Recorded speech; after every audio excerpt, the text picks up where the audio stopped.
రాయలసీమ బిడ్డగా పౌరుషంతో మీసం మెలేసిన, రాయలవారిగా కనిపించి రాజసంతో పద్యం చెప్పిన, రౌడీ ఇన్స్పెక్టర్ రామరాజుగా పోలీసుల పవర్ చూపించిన, రాజకుమారుడిగా రాక్షసులతో పోరాడిన, రుద్ర సికందర్ అఘోరాగా రుద్రతాండవం చేసిన అది ఒక్క నందమూరి బాలకృష్ణ గారికే సాధ్యమైంది.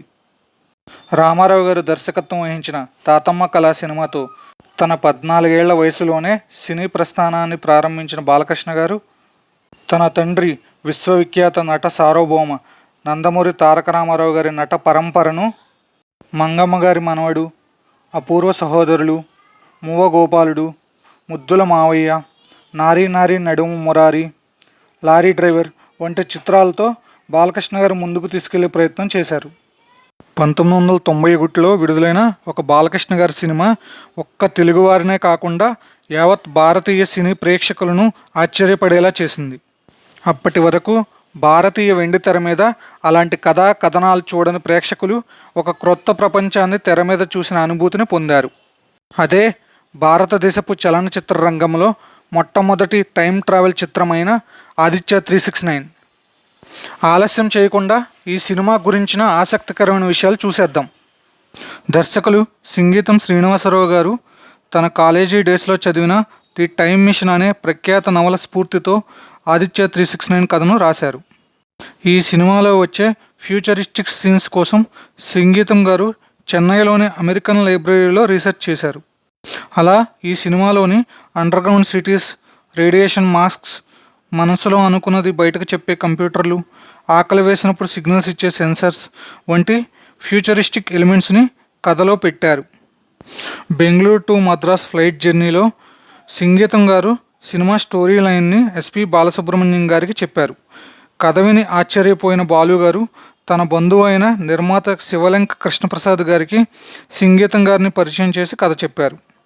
సినిమా నిర్మించడానికి ఒప్పుకున్న కృష్ణప్రసాద్ గారు శ్రీకృష్ణదేవరాయలు పాత్రకు బాలకృష్ణ గారిని తీసుకుందామని బాలు గారికి సింగీతం గారికి సలహా ఇచ్చారు.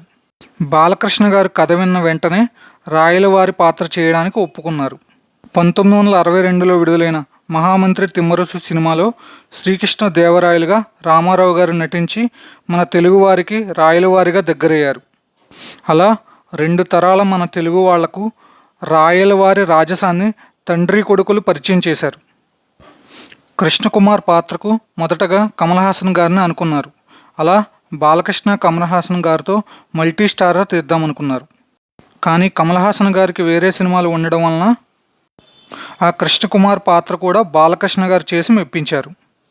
ఈ సినిమాలోని 3 వేర్వేరు టైం పీరియడ్స్కి సంబంధించిన సన్నివేశాలకు 3 వేర్వేరు సినిమాటోగ్రఫర్స్ పనిచేయడం విశేషం. 1990లలో జరిగే సన్నివేశాలకు పిసి శ్రీరామ్ గారు, 1526లో జరిగే విజయనగర సామ్రాజ్యపు సన్నివేశాలకు విఎస్ఆర్ స్వామి గారు, అలాగే 2500 సంవత్సరంలో జరిగే సన్నివేశాలకు కబీర్ లాల్ గారు పనిచేశారు. ఈ సినిమాలోని జానవులే పాటను సుందరం మాస్టర్ గారు కొరియోగ్రఫీ చేశారు. అలాగే సెంచరీల కొట్టే వయసు మాది పాటకు సుందరం మాస్టర్ గారి అబ్బాయి ప్రభుదేవ గారు కొరియోగ్రఫీ చేశారు. ముందుగా ఈ సినిమాకు కాలయంత్రం, యుగపురుషుడు, ఆదిత్యుడు వంటి టైటిల్స్ని అనుకున్నారు. కానీ కాలానికి సింబల్గా సూర్యుడిని, టైమ్ మిషన్ సీరియల్ నెంబర్ అయిన 369ని కలిపి ఆదిత్య 369గా చివరకు ఖరారు చేశారు. బాలకృష్ణ గారికి మంచి మిత్రుడైన చిరంజీవి గారు ఆదిత్య 369కు సంబంధించిన కొన్ని ప్రచార చిత్రాల్లో నటించారు. అవి దూరదర్శన్లో ప్రసారం అయ్యాయి. సినిమాలోని విజయనగర సామ్రాజ్యానికి సంబంధించిన సన్నివేశాలను హైదరాబాద్ అన్నపూర్ణ స్టూడియోస్లో, ఫ్యూచర్కి సంబంధించిన సన్నివేశాలను మద్రాస్ విజిపి గోల్డెన్ బీచ్లో, అలాగే టైమ్ మిషన్కి సంబంధించిన సన్నివేశాలను మద్రాస్లోని వాహిని స్టూడియోస్లో చిత్రీకరించారు. కొన్ని సన్నివేశాల కోసం టైమ్ మిషన్ని ట్రక్కుల మీద ఆంధ్రప్రదేశ్లోని తలకోన ప్రాంతానికి తరలించారు. తెలుగులో 175 రోజులు విజయవంతంగా ప్రదర్శించబడిన ఈ చిత్రం అపూర్వ శక్తి అనే పేరుతో తమిళంలో, అలాగే మిషన్ 369 అనే పేరుతో హిందీలో విడుదలైంది. ఈ సినిమాకు ఆర్ట్ డైరెక్టర్గా పనిచేసిన పేకేటి రంగా గారు, అలాగే కాస్ట్యూమ్ డిజైనర్గా పనిచేసిన సాంబశివరావు గారు నంది అవార్డులు గెలుచుకున్నారు. మణిరత్నం గారి అంజలి సినిమాలో తన నటనకు చైల్డ్ ఆర్టిస్ట్గా నేషనల్ అవార్డు గెలుచుకున్న తరుణ్ గారు ఈ చిత్రంలో కిషోర్గా సందడి చేశారు.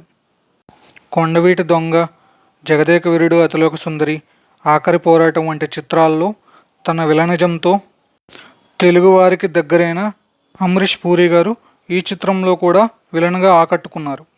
ఈ చిత్రం గురించి మీకు తెలిసిన ఆసక్తికరమైన విషయాలను కామెంట్ రూపంలో తెలియజేయండి. ఈ వీడియో మీకు నచ్చినట్లయితే లైక్, షేర్ చేయండి. ఇలాంటి మరెన్నో సినిమా ముచ్చట్ల కోసం మన వెండితెర వింతలు యూట్యూబ్ ఛానల్ని ఇప్పుడే సబ్స్క్రైబ్ చేసుకోండి. Thank you.